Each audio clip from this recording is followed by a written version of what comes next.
আল্লাহর নবী সাল্লাল্লাহু আলাইহি সাল্লাম বলেছেন, মিন ইনদা রাব্বিহি হাত্তা ইউসআলা আন খামস।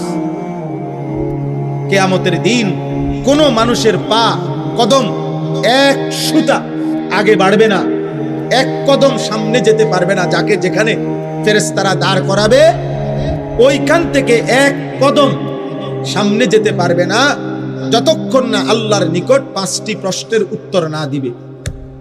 আন উমরিহি ফিমা আফনাহু, 1 নাম্বার প্রশ্ন করবে আল্লাহ, বান্দা আমি যেটুকু হায়াত দিছি পুরা হায়াত কোথায় শেষ করেছ? একটা মিনিট করে করে বলো, একটা সেকেন্ড করে করে বলো বান্দা আমার হায়াত কোথায় শেষ করেছ। ছেলের আব্বা তোমাদের কাছে অনুরোধ, আব্বা 1 ঘন্টা সময় আমি গড়ির দিকে তাকায় আছি, 1 ঘন্টা সময় আমার অনুরোধ মনোযোগ দিয়ে শোনো। প্রিয় ভাই, উঠাউঠি করো না, একজন আরেকজনের সাথে কথা বলো না, তুমি তাকাইয়া থাকো, না বুঝলেও তাকাইয়া থাকো। নওজোয়ান, বরকত হবে, আল্লাহর কথা বরকত হবে, নবীজির কথায় বরকত হবে। আমি অনুরোধ করছি ভাই, দয়া করে কেউ উঠাউঠি করে না, নড়াচড়া করে না এবং এলোমেলো করে না। তাহলে 1 নাম্বার এটা জবাব দিতে হবে। তাহলে আপনি শেষের এই 10 বছর, আপনারা চাচারা বলেন তো, আপনারা যারা প্রতিদিন এক নিয়মে চা দোকানে বসে বসে গল্প করেন, কি শুনেন, কি বলেন? এত ফান কেন খান, এত বিড়ি কেন খান বলেন? আপনি বলেন। একজন মানুষ, বয়স্ক মানুষের, পৃথিবীর কোন মানুষ বলেন আপনারা কত খিলি পান খাইতে বলছে? আপনারে কে বলছে কত খিলি বলে? আমি হারাম বলতেছি না, নাজায়েজ বলতেছি না। প্রশ্ন হইল এটা কি ফায়দায় খাচ্ছেন? শারীরিক কি উপকার, মানসিক কি উপকার, আখিরাতের কি উপকার, সংসারের কি উপকার, জিফুতের কি উপকার, আমনের কবরের কি উপকার? আপনি কেন চা দোকানে বসে আছেন? আপনি কি করছেন ওইখানে? কি দেখতেছেন? টেলিভিশনের ওই নর্তকী দেখেন কেন? বেহুদা কথা শুনেন কেন? ফালতু কথা বলেন কেন? না হয়তো শুনেন কেন? আপনি ঘুমান নাই তো? আপনি তাসবিহ পড়েন, একবার সুবহানাল্লাহ পড়লে আল্লাহর নবী বলেছে উহুদ পাহাড়ের চাইতে ভারী নেকি হয়। কয়বার পড়লে? সুবহানাল্লাহ একবার। নবীজি বলেছে আযামু মিন উহুদ, উহুদের চাইতে ভারী নেকি। একবার সুবহানাল্লাহ বললে নবীজি বলছে নাখলাতুন ফিল জান্নাহ। সুবহানাল্লাহ, নবীজি বলেন একবার সুবহানাল্লাহ পড়লে ইমানদারের জন্য জান্নাতে একটা খেজুর গাছ রোপণ করা হয়। একবার পড়লে কত সুযোগ ছিল। আল্লাহর কোরআনের একটা অক্ষর পড়লে, একটা অক্ষরে 10টা করে নেকি হয়। নবীজি হিসাব করে বুঝাই দিয়েছেন, ভাঙ্গা বলে দিয়েছেন যে আলিফ লাম মিম, এখানে একটা অক্ষর না বরং 3টা অক্ষর। আলিফ লাম মিম, 3 অক্ষরে 30টা নেকি, 30টা নেকি। তাহলে আপনি হিসাব করেন, কুল হুয়াল্লাহু আহাদ এই সূরার মধ্যে কয়টা অক্ষর, কয়টা নেকি? আলহামদুলিল্লাহ সূরার মধ্যে কয়টা অক্ষর, কয়টা নেকি? কত বড় সুযোগ ছিল। ছেলেরা উপার্জন করে, উনার আর এখন আগের মতো রোজগার করতে হয় না, এখন আর কামাই রোজগারির ঝামেলা নাই। এটা তো আল্লাহর নিয়ামত। এই সময়টা তো পুরোপুরি তাসবিতে, তেলাওয়াতে, মসজিদে, আল্লাহর ঘরে, আল্লাহর প্রিয় বান্দাদের কাছে, আলেম উলামার কাছে জীবনটা শেষ করা, কাটানো উচিত না? না দুধ দিয়ে জায়গা সাদোয়া, গুইরাই সাদোকান, গুইরাই বেহুদা কথাবার্তা, অনর্থক অনর্থক। এই পান খায়, সুপারি খায়, বন খায়, বিড়ি খায়, বুট খায়, মুড়ি খায়, বেহুদা। আহা, বয়স্ক মানুষ। আল্লাহর নবী সাল্লাল্লাহু আলাইহি সাল্লাম বলেন আযারাল্লাহু ইলা মরিইন আখারা উমরাহু হাত্তা বালাগা 60। মুসলিম শরীফের হাদিস। নবীজি বলেন আল্লাহ যাকে হায়াত লম্বা দিয়ে 60 বছর পর্যন্ত পৌঁছিয়েছেন, যাকে আল্লাহ 60 বছর হায়াত দিয়েছেন, খোদার কসম নবী বলছে যদি সে 60 বছর হায়াত পেও আখিরাতের নেকি বাড়াইতে পারে নাই, জাহান্নাম থেকে বাঁচার ব্যবস্থা করতে পারে নাই, খোদার কসম নবী বলছে ওই নাফরমান বুড়া মিয়ারে হাসরের ময়দানে দাঁড় করাইয়া 1 সেকেন্ড কথা বলার কোনো সুযোগ দেওয়া হবে না, বরং দাঁড় করিয়ে ফিরানো শুরু হবে। আমি বলে গেলাম, আপনার বিশ্বাস না হইলে আপনি পরে জিগাইয়া আমার আবার খবর দিয়েন, পরে আমি আয়া শুনি। আমি নবীনগরে অহরহ আসি।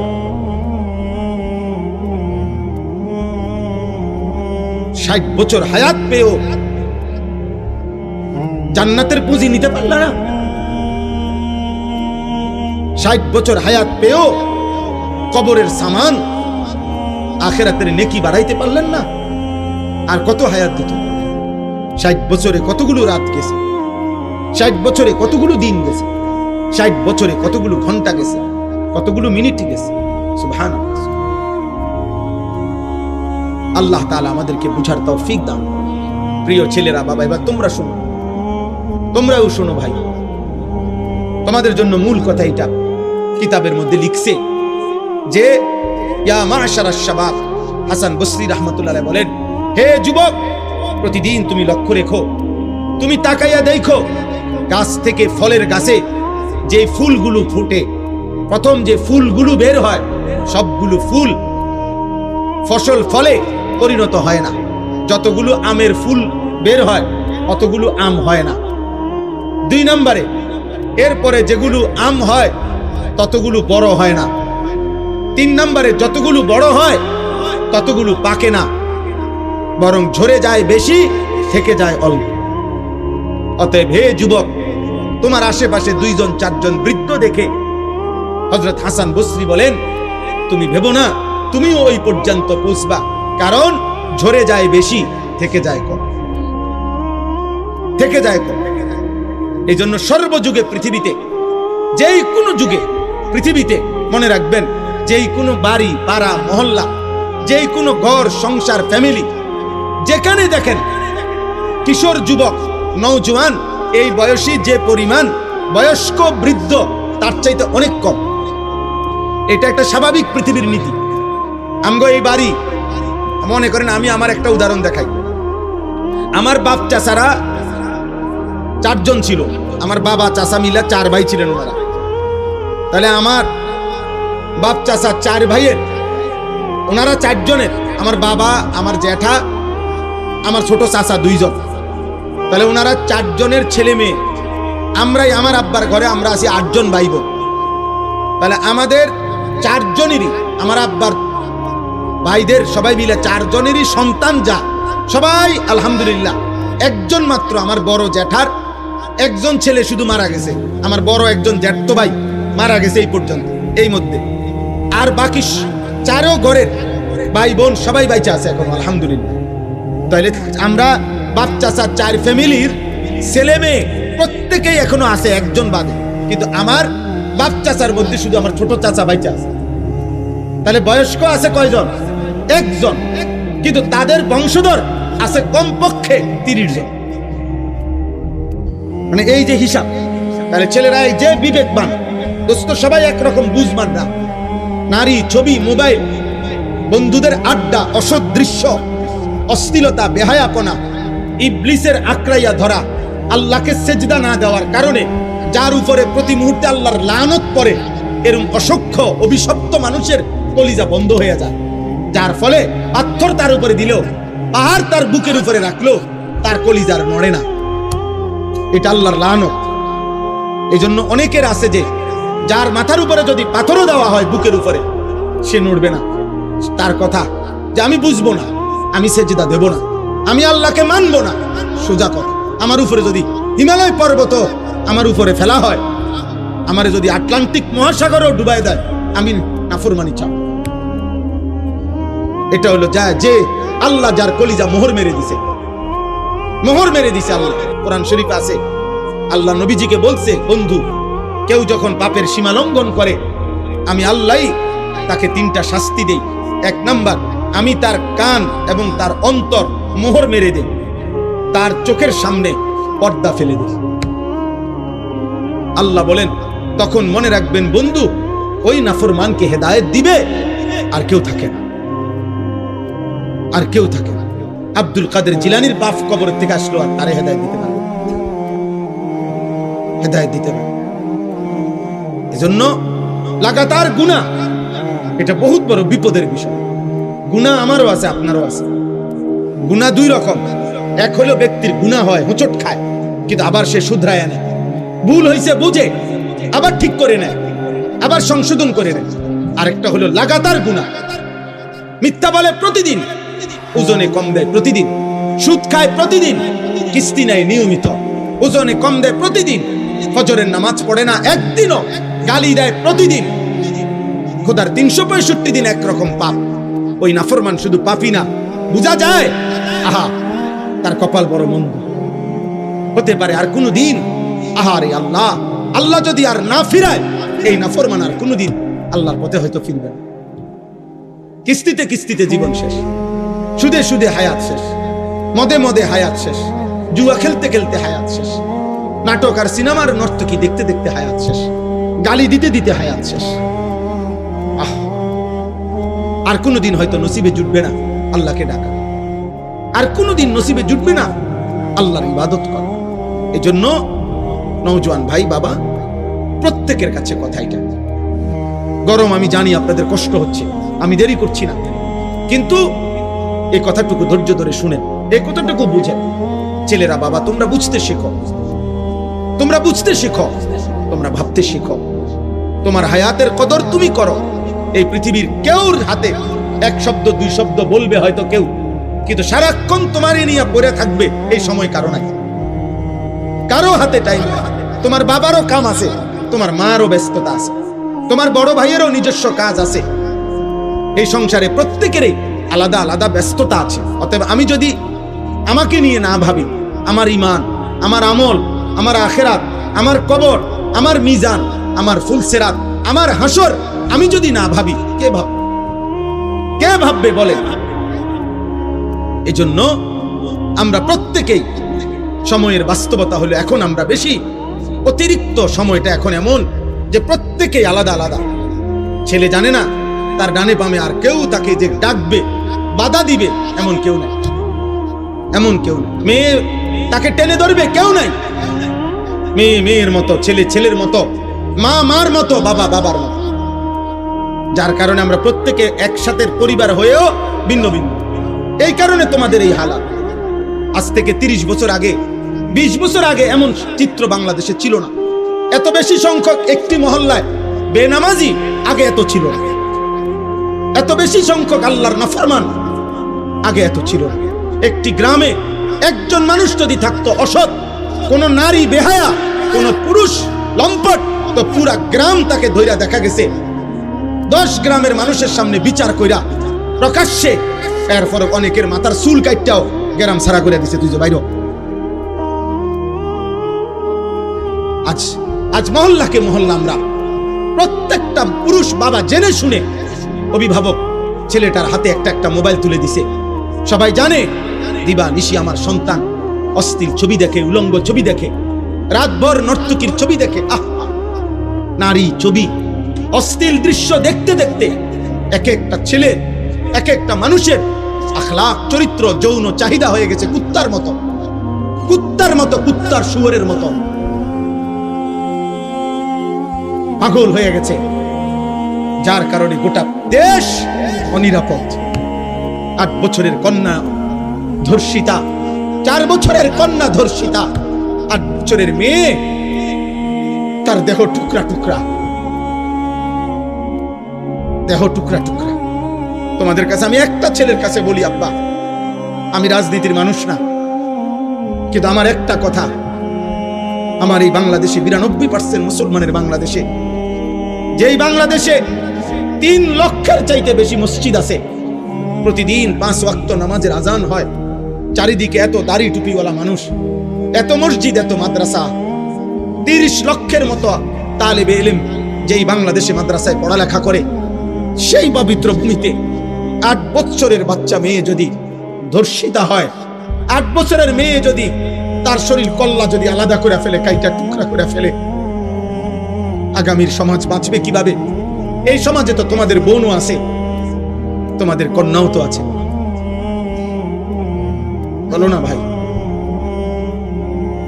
তোমাদের বোনরাও তো এই সমাজেই বড় হবে, তোমাদের কন্যারাও তো এই সমাজে বড় হবে। ওদের নিরাপত্তা কোথায়? ওদের নিরাপত্তা কোথায়? তোমরা কি শুরু করছো? কও, দিন নাই রাত নাই, এই এক মোবাইল নিয়ে তোমরা কি শুরু করছো? বলো, এত নারী, এত ছবি, এত মোবাইল দেখে তোমরা কি করবা? ছেলেদেরকে বলতেছি, তোমরা বলো ভাই, তোমার বোন আছে না? বলো না, তোমরা যারা এখানে ছেলে, তোমাদের ছোট বোন নাই? কথা বলে না? যারা এখানে বিবাহিত, আপনাদের ছোট কন্যা নাই? তো ও আগামী দিনে কেমনে নিরাপদে বেড়ে উঠবে? এই চরিত্রহীনদের সমাজে ও বেড়ে উঠবে কিভাবে? আপনি চুল দেখলে বুঝেন না ও কি করছে? আপনি চেহারা দেখলে বুঝেন না ও কি করে? এক ওয়াক্ত নামাজের সেজদা যার কপালে নাই, তো এই গাদ্দার যে একটা ওয়াক্ত নামাজ পড়ে না, এই নিকৃষ্ট নাফরমান তো আল্লাহকেই কিছু মনে করে না, ওই আমনেরই কি মনে করবে?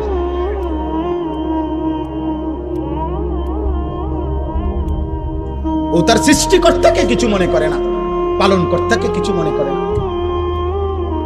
আপনারা মনে করতেছেন যেমনে পারি জিফুতের লেগা হালাল হারাম, জায়েজ না জায়েজ, ঠকাইয়া ধোকা দিয়া যেমনে পারি পয়সা রোজগার করে তাগর জন্য ঘর দুয়ার রাখা যাইতে পারলে আমিও নিশ্চিত ওরাও কামিয়াব। না রে আব্বা, মানুষের প্রকৃত পরিচয় ঈমানের কাছে, মানুষের প্রকৃত পরিচয় আখলাকের কাছে, আখলাকের কাছে। আপনারা যারা উপার্জন করেন আপনারাও পাগল হয়ে গেছেন। আপনাদের টাকা দরকার শুধু, যার কারণে এটা সুদের হোক, এটা কিস্তির হোক, যেমনে হোক আমার টাকা লাগবে, আমার ফুট বিদেশ পাঠাবো, আমি বাইক বিল্ডিং করবো, আমি ঘরে ফার্নিচার কিনবো, আমি ঘরে টেলিভিশন কিনতে হবে, আমার টাকা দরকার। অতএব কিস্তি হোক, সুদ হোক, লোন হোক, যেমনে পারো টাকা লাগবে। সুদের টাকা দিয়া, কিস্তির টাকা দিয়ে যে সংসার গড়লেন, এই সংসার মানুষ হবে? কথা বলেন না কেন? বলে প্রতিবাদ করেন। হারামখোরের সন্তান মানুষ হবে কেমনে? সুদখোরের সন্তান মানুষ হবে কেমনে? কিস্তিখোরের সন্তান মানুষ হবে কেমনে? উপার্জনকারী হইতে পারে, মানুষ হবে কিভাবে? আমার কথা সত্য মনে হইতে পারে, কিন্তু আপনি ইনসাফ করেন। আপনার বিবেক বলে আপনার কবরের জন্য আপনি নিয়ে যাচ্ছেন কি?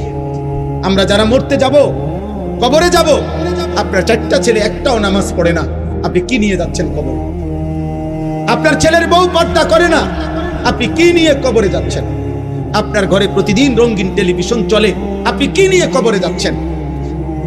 আপনি সুদের টাকায়, কিস্তির টাকায়, লোনের টাকায়, বিভিন্ন রকমের এনজিও তাদের কাছ থেকে টাকা নিয়ে আপনি আপনার ফ্যামিলি চালাইতেছেন। তো এই হারামের টাকা দিয়ে আপনি সংসার বড় করবেন কেমন? বলেন না আব্বা। উত্তম আখলাক তৈরি হবে কিভাবে? প্রত্যেকটা ছেলের হাতে একটা একটা মোবাইল তুলে দিলে, মেয়ের হাতে একটা একটা বড় মোবাইল তুলে দিলে ও আখলাক শিখবে কার কাছে? ও আখলাক শিখবে কার কাছে? এই জন্য কারো যদি বিবেক থাকে, আমরা বলে গেলাম, মনে রাখবেন ফেরিওয়ালা বলে যায়, কেউ মাল না কিনলেও ফেরিওয়ালা চিল্লানি বন্ধ করে না।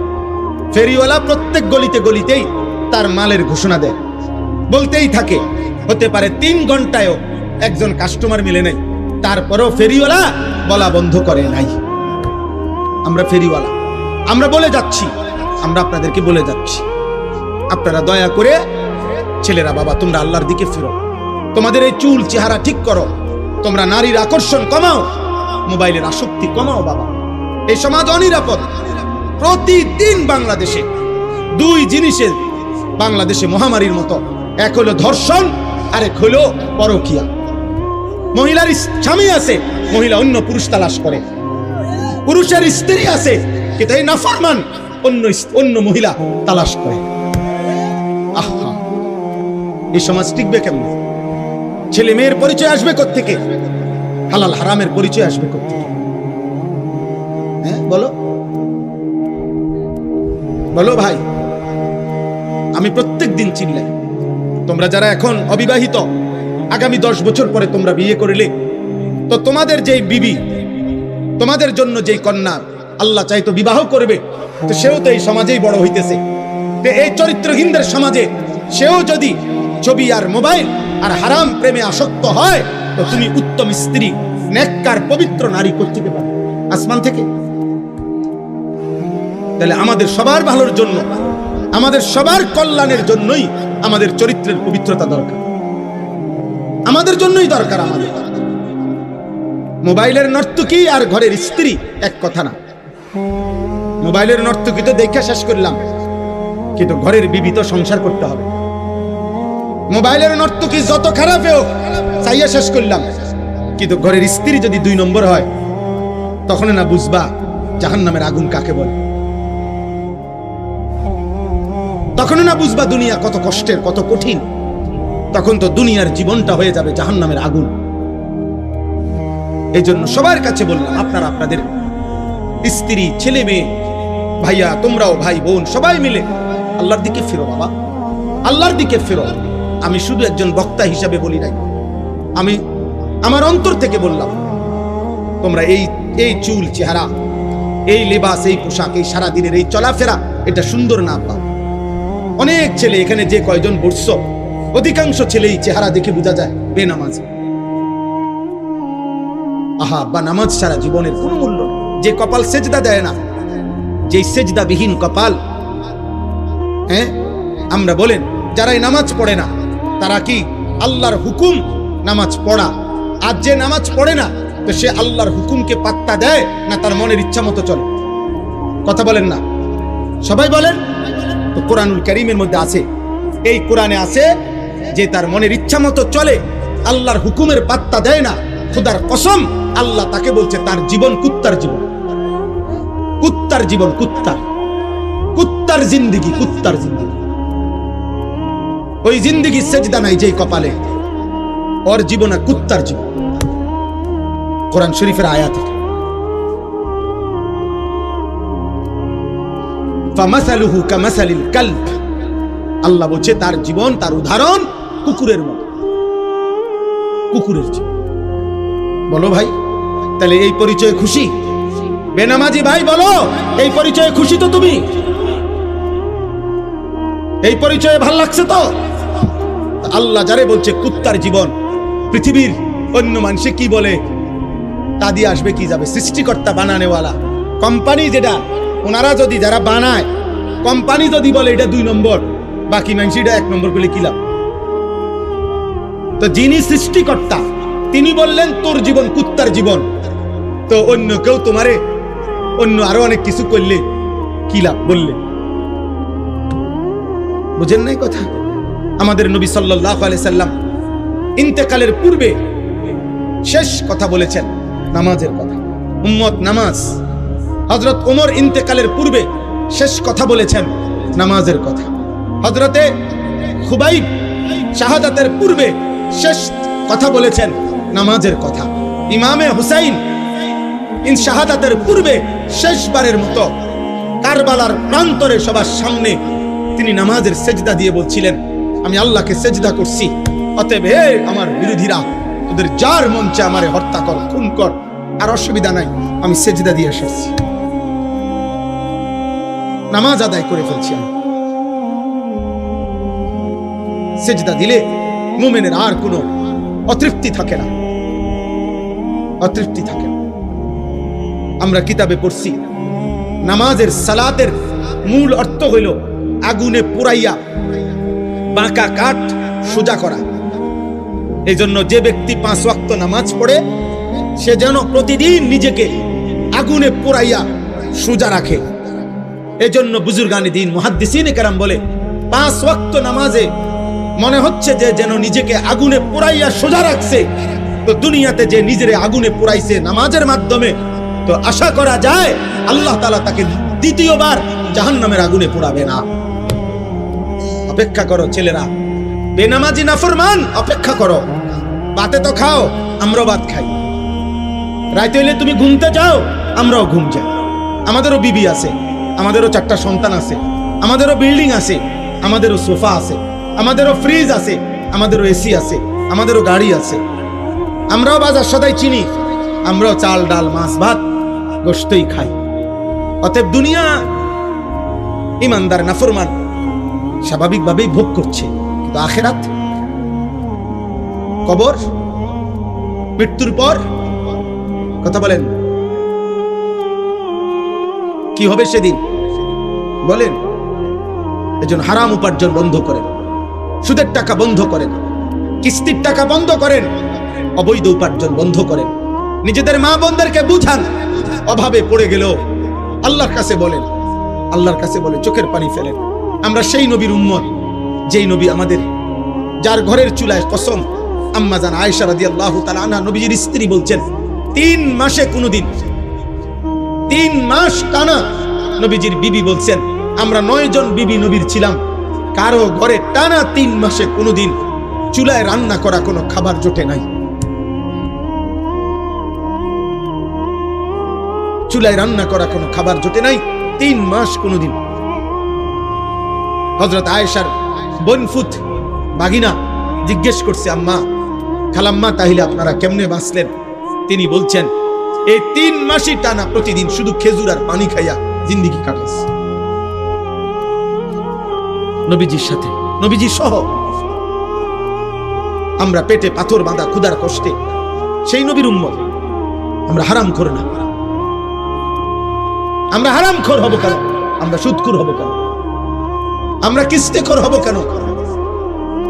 আমরা নাফরমান হব কেন? আমাদের নবী তো ক্ষুধার্তের উদাহরণ দেখায় গেছেন যে উম্মত প্রয়োজনে পেটে পাথর বাঁধবা কিন্তু আল্লাহকে ছাড়বা না, আল্লাহকে ছাড়বা না। হযরত ওমর রাদিয়াল্লাহু তাআলা আনহু ওনাকে ছুরি দিয়ে ঘাই দিছিল ফজরের ওয়াক্তে। 10.5 বছর তিনি মুসলমানদের খলিফা ছিলেন। ছুরি দিয়ে ওনার নারী বুড়ি বের করে দিছিল।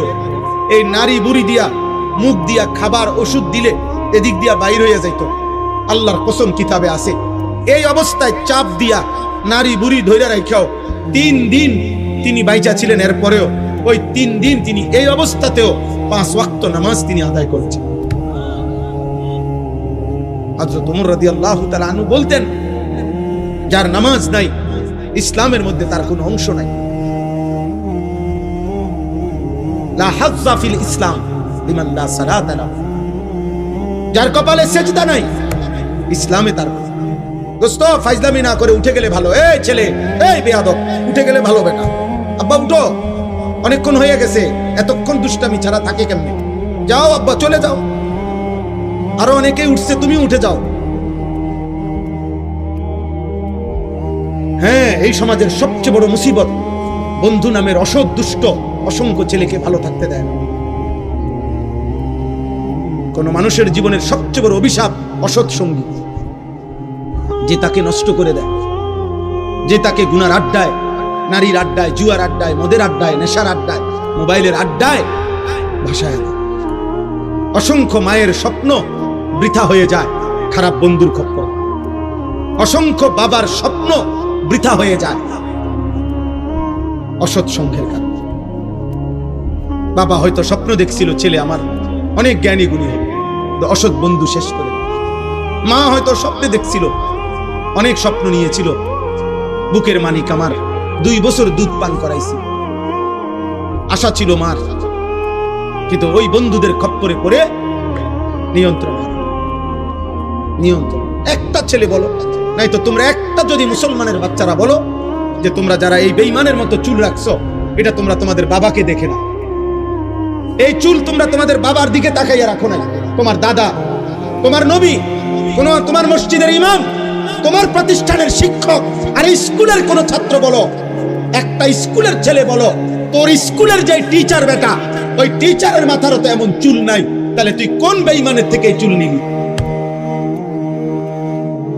বল বেটা, একটা ছেলে দাঁড়ায় বলছে এটা তোর বাবার চুল, তোর দাদার চুল, এটা বল ভাই। লজ্জা না? তোমার বুঝানোর জন্য বলতিস, তুমি কও তোমার কোন স্কুলের টিচারের চুল এমন? বলো, তাহলে ওরা কার থেকে নেবে? ওই মোবাইলের কোনো বেঈমান থেকে, সেলুনের কোনো মুশরিকের ছবি থেকে, বন্ধুদের কোনো অসৎ কোনো বন্ধুর সঙ্গ থেকে। দোস্ত, তোর মতো চুল রাখো, তোর বাপ কই? তো বাপ থেকে কি নিলা? তোমার মসজিদের ইমাম সাহেবের থেকে কি নিলা?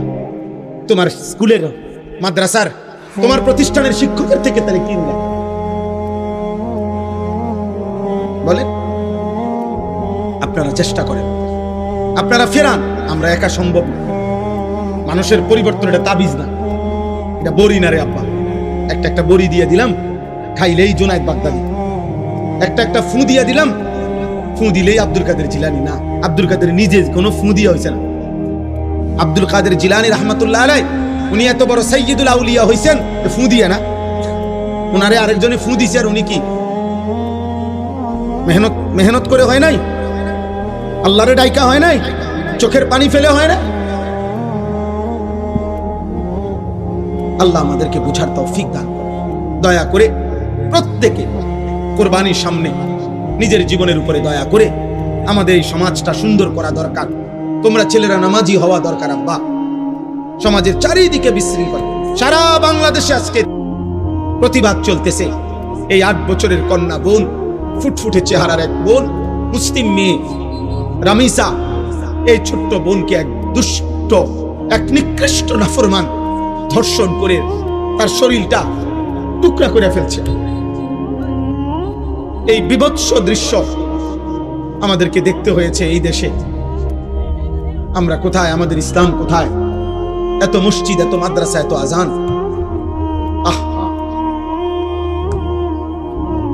আগামী দিনে আমাদের কারো ঘরে নিরাপদ থাকবে না। এই জন্য প্রত্যেকটা যুবক, প্রত্যেকটা মুসলমান দল মতের ঊর্ধ্বে উঠে আমাদের প্রত্যেকের দাবি এ কথা স্পষ্ট করা উচিত যে আমরা আমাদের এই বাংলাদেশে ধর্ষক ব্যভিচারীর শাস্তি প্রকাশ্য দিবালোকে সবার সম্মুখে দেখতে চাই। আমরা সোজাই এই প্রতিবাদ তোলো, এই আওয়াজ তোলো। যেটা আওয়ামী লীগ বিএনপি না, এটা জাতীয় পার্টি জামাত ইসলাম না, এটা 18 কোটি মানুষের দাবি, এটা বাংলার প্রতিটা জনগণের দাবি। এটা যদি এখনই নিয়ন্ত্রণ না করে আমার দেশ কোনোভাবে মায়ের, বোনের, কন্যার ইজ্জতের কোনো নিরাপত্তা থাকবে না। তোমরা চিন্তা করে দেখো তোমাদের সমাজ। আমি এবার একটা কথা বলি, আমি একবারও কিছু বলি নাই, শুধু আমি ইচ্ছা করে বোঝানোর জন্য যে ভাই দেখো যে এইখানে যে ছেলেগুলো এতক্ষণ ধরে দুষ্টমি করতেছে এরা মুসলমান, এদের নিশ্চিত মা বাবা আছে, এরা এই সমাজেই বড় হয়েছে, কিন্তু আল্লাহর কোরআন মাহফিল কোনো কিছুই এদের হৃদয়ে এক জাররা কোনো আসর করে। বুঝুনি ভাই? না কিছু বলার দরকার নেই, কিন্তু তোমাদের বিবেক যে আমাদের সমাজের পতন, অধপতন কোথায় গেছে? কোনো মসজিদ, কোনো মাহফিল, কোনো মাদ্রাসা, কোনো আজান, কোনো কিছুই আমাদের এই নতুন জেনারেশনের হৃদয়ে দাগ কাটে। তাহলে আমাদের ভবিষ্যৎ কি? এভাবে আগামী 10 বছর পরে আমরা কোথায় যাব? আমাদের 10 বছরের বাচ্চা যদি নিয়ন্ত্রণ হারা হয়, আমাদের 14 বছরের বাচ্চা, এত ছোট বাচ্চাও যদি আমাদের নিয়ন্ত্রণ হারা হয়, যে আমাদের বাবা, চাচা, মুরব্বী কারো কথাই শুনে না, তাহলে আমাদের ভবিষ্যৎ কি? আল্লাহ আমাদেরকে বোঝার তৌফিক দান করেন, আল্লাহ আমাদেরকে সুস্থতার হায়াত দান করেন। আমি সবার কাছে অনুরোধ করলাম, আল্লাহকে ভালোবাসা দরকার। এই আয়াত, 2টা আয়াত শুধু পড়ছি, তর্জমা বলি তাইলে কথা শেষ। আল্লাহ তাআলা বলেন, একটু শোনেন শুধু এবার, ওয়াল বুদনা জাআলনাহা লাকুম। আল্লাহ বলেন কুরবানির জন্য যেই প্রাণীগুলো নির্ধারণ করা হয়েছে এগুলো আমি আল্লাহ নির্ধারণ করেছি। যেই প্রাণীগুলো দিয়ে কুরবানি দেওয়া হয়, এগুলো দিয়ে কুরবানি দেওয়া যাবে, এই সিদ্ধান্ত, এই নির্ধারণ কে করেছেন? আল্লাহ। মিন শাআইরিল্লাহ। আল্লাহ বলেন যেই প্রাণীগুলো কুরবানির জন্য নির্ধারিত হয়, মানুষ যখন সিদ্ধান্ত নেয় এই গরুটা আমি কুরবানি করব, এই ছাগলটা আমি কুরবানি করব, আল্লাহ বলেন সাথে সাথে এটা আমি আল্লাহর নিদর্শন হয়ে যায়, আমার হয়ে যায়। কুরবানির প্রতিটা প্রাণী কার? আল্লাহ বলেন আমার এটা আমার হয়ে যায়। এরপরে আল্লাহ বলেন লাকুম ফিহা খাইর। মনে রেখো বান্দা, কুরবানির মধ্যে তোমাদের জন্য রয়েছে শুধুই কল্যাণ। এখানে এক জাররা লস কিছুই নেই। খুশি খুশি কুরবানি করো, কুরবানির মধ্যে তোমাদের জন্য কল্যাণই কল্যাণ, কল্যাণই কল্যাণ, কল্যাণই। মানে লসের কিছু নাই, এটা পুরাটাই লাভের প্রজেক্ট। কুরবানির পুরা প্রজেক্টটাই কিসের প্রজেক্ট? লাভের, লাভের, লস নাই এখানে, লস। নবীজি সাল্লাল্লাহু আলাইহি সাল্লাম ওনার মেয়ে ফাতেমাকে বলছে, ফাতেমা, কুরবানির প্রাণীর 1 ফোঁটা রক্ত মাটিতে পড়তেই আল্লাহ তোমার পেছনের জিন্দেগীর সব গুনাহ মাফ করে দেবে। নবীজি বলছেন, হে আমার উম্মত, কুরবানির রক্ত জমিনে পড়তেই আল্লাহ তাআলার নিকট তা পৌঁছে এবং তোমার জন্য নির্ধারিত নেকি বরাদ্দ হয়ে যায়। নবীজি বলছেন, কুরবানির প্রাণীর শরীর, গোশত, শিং, চামড়া, এমনকি পায়ের যে খুর, ওইটা সহ পুরাটা কিয়ামতের দিন তোমাদের আমল হিসাবে মিজানের পাল্লায় নেকির জন্য তুলে দেওয়া হয়। সুবহানাল্লাহ। তাহলে লস কোথায়? লস আছে কোনো? আল্লাহ তাআলা নিজে বলছেন, লাকুম ফিহা খাইর ফাযকুরুসমাল্লাহি আলাইহা সাওয়াফা। অতএব সারিবদ্ধভাবে একটার পর একটা যখন কুরবানির প্রাণী জবাই হবে, প্রত্যেকবার তোমরা আমি আল্লাহর নাম, আমার জিকির, আমার নাম উচ্চারণ করি। সুবহানাল্লাহ। মানে বারবার বলো বিসমিল্লাহ, আল্লাহু আকবার, আল্লাহু আকবার। আল্লাহ বলেন, বান্দা তোমাদের একটার পর একটা প্রাণী জবাই হবে আর আমার নাম বলবা, আমি এতেই খুশি। আমি তোমাদের মুখে আমার নাম শুনবো। ফাইদা ওয়াজাবাত জুনুবুহা। অতঃপর কুরবানির কাজ যখন পূর্ণ শেষ হবে, আল্লাহ তাআলা বলেন, পুরাটা গোশত আমি এক ফুটাও নেব না। ফাকুলু মিনহা। পুরা গোশতই তোমরা নিজেরাই নাও, তোমরাই খাও। ওয়া আতইমুল কানিআ ওয়াল মু'তার। আত্মীয় স্বজনকেও খাওয়াও, গরিব দুঃখীকেও খাও। কাযালিকা সাখখারনাহা লাকুম লাআল্লাকুম তাশকুরুন। আল্লাহ বলেন, এই প্রাণীগুলো কুরবানির জন্য আমি তোমাদেরকে দিয়েছি। কেন? আবার খাইতে অনুমতি দিছি কেন? যেন তোমরা আমি আল্লাহর শুকর আদায় করতে পারো। কার শুকর? আল্লাহ। লান ইয়ানালাল্লাহা লুহুমুহা ওয়ালা দিমাউহা ওয়ালাকিন ইয়ানালুহুত তাকওয়া মিনকুম। আল্লাহ তাআলা বলেন, তোমাদের কুরবানির গোশত, রক্ত কিছুই আমার কাছে পৌঁছে না, লাগে না আমার। আমি শুধু তাকওয়া চাই, গুনাহমুক্ত জীবন চাই। আমি তোমাদের গুনাহমুক্ত চাই, আমি তাকওয়া চাই, আমি দিলটা চাই, আমি অন্তরে আমার ভয় আছে কিনা, আমি আল্লাহর ভালোবাসা আছে কিনা, আমি শুধু এটাই দেখতে চাই। আমি দেখতে চাই তাকওয়া আছে কিনা, মানে গুনাহমুক্ত কিনা। এজন্য হারামের টাকা দিয়ে কোরবানি হয় না, সুদের টাকা দিয়ে কোরবানি হয় না, কিস্তির টাকা দিয়ে কোরবানি হয় না, ঘুষের টাকা দিয়া কোরবানি হয় না, ওজনে কম দেওয়া উপার্জনের টাকা দিয়া, বাটপারি, সিটারি, 2 নম্বরই 6 নম্বরই করে উপার্জিত টাকায় কোরবানি দিলে পৃথিবীবাসী বাহাবা দিতে পারে, কিন্তু উপরের দিকে যাবে না, উপরের দিকে যাবে না। সবচেয়ে ভয়ঙ্কর কথা হলো, কোন হারাম উপার্জনকারী হারামের টাকা দিয়ে যদি কোরবানিতে শরীক হয়, তাহলে বাকি শরীক কারো কোরবানি হবে না, কারো কোরবানি হবে না।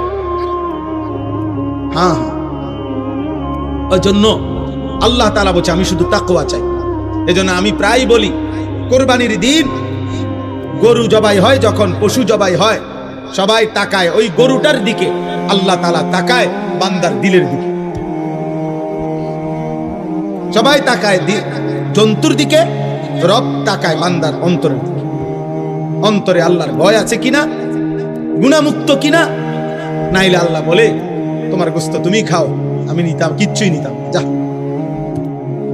কিছুই নেই, গোশত তুমি সারা বছরই খাও। এই জন্য দয়া করে আজকে কোরবানির এই সময়টা প্রত্যেকেই মহব্বতের সাথে হালাল রোজগার থেকে কোরবানি করার চেষ্টা করবেন।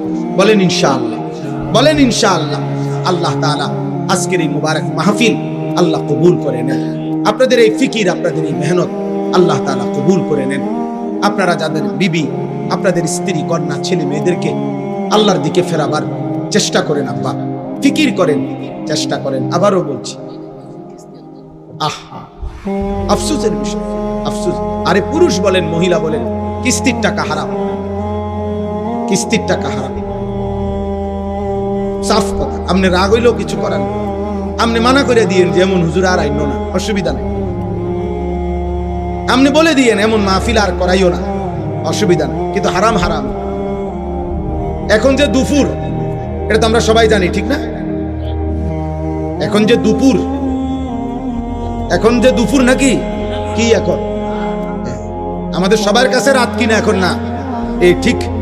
সুদ, কিস্তি সর্বসম্মতিক্রমে হারাম, রাইতেও হারাম, দিনও হারাম, বেড়ত নিলেও হারাম, বেড়িত নিলেও হারাম, অভাবে পড়লেও হারাম, অভাবে না পড়লেও হারাম, বিপদে পড়ে নিলেও হারাম, সুখে থাকিয়ে নিলেও হারাম। বলে তো আমি চলবো কিভাবে? এই পৃথিবীর কোটি কোটি মুসলমান এখনো এই হারাম ছাড়া বিপদের মুহূর্ত চলতেছে। ওরা যেমনে আপনিও। আপনার মালিক হারায় যায় নাই, আপনার আল্লাহ নাউজুবিল্লাহ হারায় নাই। আপনার আল্লাহ আছেন, তাকে চোখের পানি দিয়া, সেজদা দিয়া, রাত গভীরে একাকিতে কাঁদেন আর আল্লাহকে বলেন, আল্লাহ আমারে অভাবে ফেলিয়েন না, আমারে বিপদে ফেলিয়েন না। আপনি আমারে দেন মাওলা। আপনি দিলে বাধা দিবে কে? আপনি না দিলে দেবে কে? নবীজির সাহাবারা অভাবের মুহূর্তে, ঋণের মুহূর্তে নবীজির কাছে দোয়া চাইছেন। নবীজি দোয়া শিখাইছেন, আল্লাহুম্মা ইন্নী আউযু বিকা মিনাল হাম্মি ওয়াল হাযান ওয়া মিনাল আজজি ওয়াল কাসাল ওয়া মিনাল জুবনি ওয়াল বুখল ওয়া মিন গালাবাতিদ দাইন ওয়া কাহরিল মিজান। নবীজি দোয়া শিখাইছেন, আল্লাহুম্মা কফিনি বিহালালিকা আন হারামিক ওয়া আগনিনি বিফadলিকা আম্মান সিওয়াক। সাহাবী বলছেন, নবীজির এই দোয়া আমি পড়তে থাকলাম অল্প সময়ের ভিতরে, যে আমি অভাবী ছিলাম, পরের বছর আমি নিজেই আমার সম্পদের বরকত হয়েছে, আমি যাকাত আদায় করলাম, আমি নিজে মানুষকে দিলাম। আল্লাহ তাআলা আমাদের সবাইকে হিম্মত দান করেন। মনে রাখবেন, নবীজি সাল্লাল্লাহু আলাইহি সাল্লাম বলেছেন, কারো কাছে যদি 10টা টাকা থাকে আর তার মধ্য থেকে 1টি টাকা যদি হারামের, খোদার কসম নবী বলছে, যতক্ষণ পর্যন্ত ওইটা তার কাছে থাকবে, তার কোনো ফরজ কিংবা নফল কোনো ইবাদত আল্লাহ কবুল করবে। অতএব আপনারা আল্লাহর দিকে ফিরেন, আল্লাহকে নিয়ে থাকেন, আল্লাহর ইবাদত করেন, হালালের উপরে চেষ্টা করেন, হিম্মত করেন। আল্লাহ আছেন, আল্লাহ আপনার প্রয়োজন পূরণ করবেন ইনশাআল্লাহ। আল্লাহ আপনাদের সবাইকে তৌফিক দান করেন। কোরআনুল কারীমের মধ্যে আছে, আল্লাহ তাআলা বলেন, ওমান আহসানু কওলাম মিম্মান দাআ ইলাল্লাহ। যে মানুষকে আল্লাহর দিকে ডাকে, তার চাইতে সর্বোত্তম সুন্দর কথা আর কার হতে পারে? অর্থাৎ তার চাইতে সুন্দর কথা আর কারণ, সবচেয়ে সুন্দর দামি কথা হচ্ছে ওই কথা যে কথা দ্বারা কেউ মানুষকে আল্লাহর দিকে ডাকে, আল্লাহর দিকে ডাকে। আল্লাহ তাআলা বলছে, তোমাদের পারস্পরিক যত কথাবার্তা আছে, সব কথার মধ্যেই, অধিকাংশ কথাতেই কোনো নেকি নাই, কল্যাণ নাই। কেবল 3টি কথার মধ্যে কল্যাণ আছে। আল্লাহ কোরআনে বলছে, লা খায়রা ফি কাসীরিন মিন নাজওয়াহুম ইল্লা মান আমারা বিসাদাকাতি আও মা'রুফিন আও ইসলাহিম বাইনান নাস। আল্লাহ তাআলা বলেন, তোমাদের অধিকাংশ কথাবার্তার মধ্যে কোনোই কল্যাণ নেই, কেবল 3টি কথার মধ্যে কল্যাণ আছে। 1 নাম্বার, যে কাউকে আল্লাহর পথে খরচ করতে বলে, ভাই আল্লাহ সম্পদ দিছে, আপনি যাকাত দেন, কুরবানি করেন, হজ করেন, মসজিদ মাদ্রাসায় দান করেন, এতিম গরিব অসহায়কে, অসহায় বঞ্চিতকে দান করেন। এই যে আল্লাহর পথে খরচ করতে যে বলে, কাউকে বুঝায় বলে, তার বলতে গিয়ে যত শব্দ সে বলছে, তাকে সবটার মধ্যে নেকি আছে। 2 নাম্বার, আও মা'রুফিন। আল্লাহ তাআলা বলেন, যে অন্যকে যেই কোনো নেক কাজের কথা বলে, ওযু, নামাজ, সূরা, কেরাত, হজ, কুরবানি, যাকাত, তাহলে 2য় নাম্বার কথা হলো, যে কাউকে নেক কাজের কথা বলে, মা'রুফ। যেই কোনো নেক কাজ, প্রতিটা ভালো কাজ, প্রতিটা নেক কাজ, ছোট হোক। নবী সাল্লাল্লাহু আলাইহি ওয়াসাল্লাম বলেছেন, লা তাহকিরান্না মিনাল মা'রুফি শাইআন। যেই কোনো নেক কাজকে তুমি ছোট মনে করো না, সামান্য হোক, সামান্য। নবীজি সাল্লাল্লাহু আলাইহি সাল্লাম বলেছেন, কাউকে রাস্তা বলে দেওয়া, এটাও নেক কাজ, এটা ছোট মনে করো না, এটা তো অনেক নেকি। কোন অন্ধকে রাস্তা পার করে দেওয়া, এটাকে ছোট মনে করো না, এটা নেক কাজ। রাস্তা থেকে কষ্টদায়ক জিনিস সরিয়ে দেওয়া, ইমাতাতুল আদা আনিত তরিক, এটা ছোট মনে করো না, এটা ঈমানের অংশ। নবীজি বলছেন, এটা তোমার ঈমানের একটি অংশ, ঈমানের একটি শাখা। এটা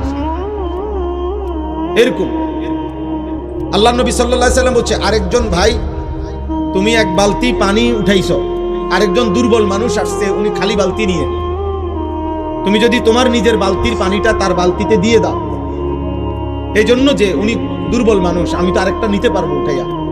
আল্লাহ নবী সাল্লাল্লাহু আলাইহি সাল্লাম বলছে, নিঃসন্দেহে এটা তোমার আমলনামায় সাদাকা, তোমার আমলনামায় নেকি। নবীজি সাল্লাল্লাহু আলাইহি সাল্লাম বলছে, তুমি যদি তোমার একটা ভাইয়ের সাথে হাসি মুখে সাক্ষাৎ করো, কথা বলো, শুধু হাসি দিও, হাসি মুখে তাকাইছো, ওয়ালাউ আন তালকা আখাকা বিওয়াজহিন তালকিন, হাসি মুখে তাকাইলা, মুলাকাত করলা, আল্লাহ নবী বলছে এটাও সাদাকা। তাইলে ছোট থেকে ছোট ভালো কাজকে ছোট মনে করতে নাই, এটাও আখিরাতে নেকি। আল্লাহ তাআলা বলেন এর মধ্যেও খায়ের, কল্যাণ আছে। ছোট্ট কাজ হোক, এক জাররা হোক। 3 নাম্বার হলো আও ইসলাহিম বাইনান নাস। 3 নাম্বার হলো যে মানুষের মাঝে ইসলাহ করে দেয়, সংশোধন করে দেয়, মানুষের বদ আখলাকি, অসৎ আচরণ ঠিক করে দেয়, গুনার আচরণ ঠিক করে দেয়, ঝগড়া বিবাদ মীমাংসা করে দেয় ইত্যাদি। যে কোনো গুনার আচরণ সংশোধন করে দেয়। এ ভাইয়া এটা ঠিক হচ্ছে না। একজন মুসলমান, মিথ্যা বলার কথা না, তুমি একজন মুসলমান, তুমি প্রতিদিন সুদ খাইতে পারো না, তুমি মুসলমান, তুমি প্রতিনিয়ত ওজনে কম দিতে পারো না, তুমি মুসলমান, এভাবে বেনামাজি জীবন তুমি কাটাইতে পারো না। এইভাবে যে কাউকে ইসলাহ করে, সংশোধনের চেষ্টা করে, পরিবর্তনের চেষ্টা করে, আল্লাহ তাআলা বলেন তার প্রত্যেক কথার মধ্যেই নেকি আছে। সুবহানাল্লাহ। তাহলে কয়টা হলো? তিনটা। 1 নাম্বার হলো যে কাউকে আল্লাহর পথে খরচ করতে বলে। 2 নাম্বার হলো যে কাউকে যে কোনো নেক কাজের কথা বলে। 3 নাম্বার হলো যে মানুষের মাঝে সংশোধন করে, ইসলাহ করে দেয়। আল্লাহ তাআলা বলেন এই কাজগুলো যে করবে আমি আল্লাহ ওয়াদা দিলাম, যদি আমার সন্তুষ্টির জন্য করে আমি তাকে সর্বশ্রেষ্ঠ বিনিময় জান্নাত দান করব। ওমান ইয়াফআল যালিকা বিতিগা মারদাতিল্লাহ ফাসাউফা নুতিহি আজরান আযীমা। যে কাজগুলো করবে আমি আল্লাহ তাআলা সন্তুষ্টির জন্য যদি করে থাকে আমি তাকে সর্বশ্রেষ্ঠ বিনিময় জান্নাত দেব। এই জন্য অল্প হোক বেশি হোক, নেক কাজ, নেক কাজের পরিবেশ, নেক কাজের মজমা, এর মধ্যে লাভই লাভ, এখানে লসের কিছু। এজন্য নওজোয়ান ভাই, কিশোর ভাই, প্রিয় সন্তান, সবার কাছে অনুরোধ, আল্লাহর কথা মনোযোগ দিয়ে শুনলে ভালো হবে, ভালো হবে। বুঝার নিয়তে শুনলে বরকত হবে। 24 ঘন্টা খামখেয়ালি অবহেলা এটা কোনো জীবন না। সারাদিনে আপনি বুঝেন না, কখনোই বুঝেন না আল্লাহকে, ইসলামকে। এটা আসলেই অসভ্যতা, মূর্খতা, বর্বরতা। এটা শয়তানের ওয়াসওয়াসা, এটা ইচ্ছাপূর্বক গাফলতি, খামখেয়াল। আপনি কখনোই বুঝেন না, আপনি বুঝতেই চেষ্টা করেন, আপনি পাত্তাই দেন না। এটা অসভ্যতা, এটা গোঁড়ামি, এটা গাদ্দারি, এটা সীমালঙ্ঘন, এটা বাড়াবাড়ি। নয়তো সৃষ্টিগতভাবে, জন্মগতভাবে আল্লাহ তাআলা প্রত্যেক মানুষের ভিতরে, পুরুষ কিংবা নারী, সকলের মধ্যে আল্লাহকে মানার যোগ্যতা দিয়েছে। সৃষ্টিগত যোগ্যতা এটা। মানুষ অন্যান্য কর্মের অনেক কিছু শিখে, বয়সে শিখে। দুনিয়ায় অনেক কিছু মানুষ শিখে, এ বেটা রিক্সা চালাইতে পারে, ও অটো চালাইতে পারে, ও সিএনজি চালাইতে পারে, ও গাড়ি চালাইতে পারে, ও বিমান চালাইতে পারে, ও পড়াইতে পারে। এগুলা পরবর্তীতে শিখছে দুনিয়াতে উপার্জনের জন্য, চলার জন্য।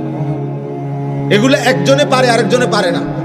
আমার ড্রাইভার গাড়িটা চালাইতে পারে, আমি চালাইতে পারি না। আমি এটা স্টিয়ারিং ধরতেও পারবো না, বুঝিও না, আমি এটা 1 সুতাও বুঝি না। তাইলে আমি তো গাড়িতে চলি আজকে না হয়তো 15 বছর হবে, কিন্তু আমি কিছুই বুঝি না, এটা 1 সুতাও বুঝি না। তাহলে দুনিয়াবি এগুলো এমন হইতে পারে, আমি পারি সে পারে না, সে পারে আমি পারি না। কিন্তু আল্লাহকে মানার যোগ্যতা, নামাজের যোগ্যতা, আল্লাহর ইবাদতের যোগ্যতা নিশ্চিত, আল্লাহর কসম, সৃষ্টিগত জন্মগত ভাবে আল্লাহ প্রত্যেকের মধ্যেই দিয়ে রাখছে। নামাজ কিছু লোক পড়তে পারে, কিছু লোক পারবে না, এমন না, সবাই পারবে। কোরআন প্রত্যেকেই পড়তে পারবে। বাংলা বই হয়তো সবাই পড়তে পারবে না,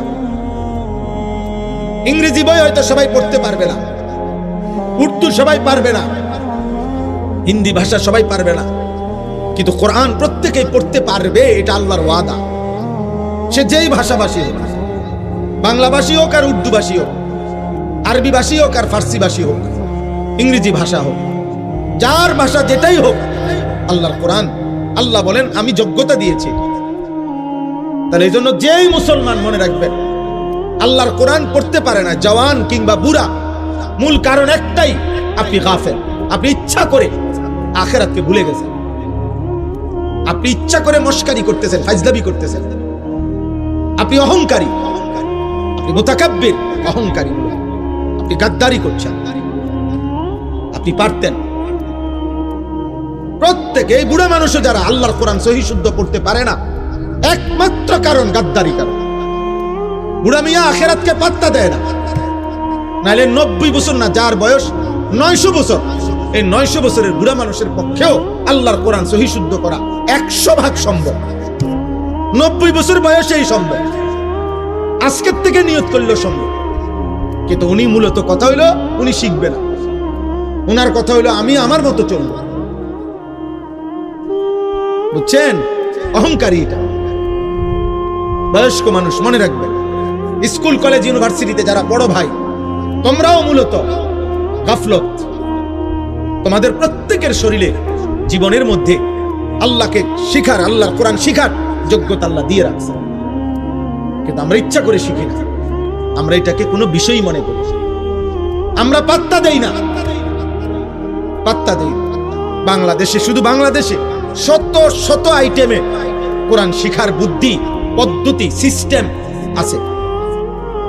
শুধু মাদ্রাসা না, মাদ্রাসা মক্তব ছাড়াও এখন শত শত বয়স্কদেরকে শিখানো, বাচ্চাদেরকে শিখানো, নারীদেরকে শিখানো। বুবা, আমি নিজ চোখে দেখছি, নিজ চোখে আমি পড়া নিছি। আপনার অন্ধ মানুষ, সে আল্লাহর কোরআন খুলে দিছে, তাদের একটা কোরআন শরীফ আছে, অন্ধদের জন্য আলাদা কোরআন শরীফ আছে।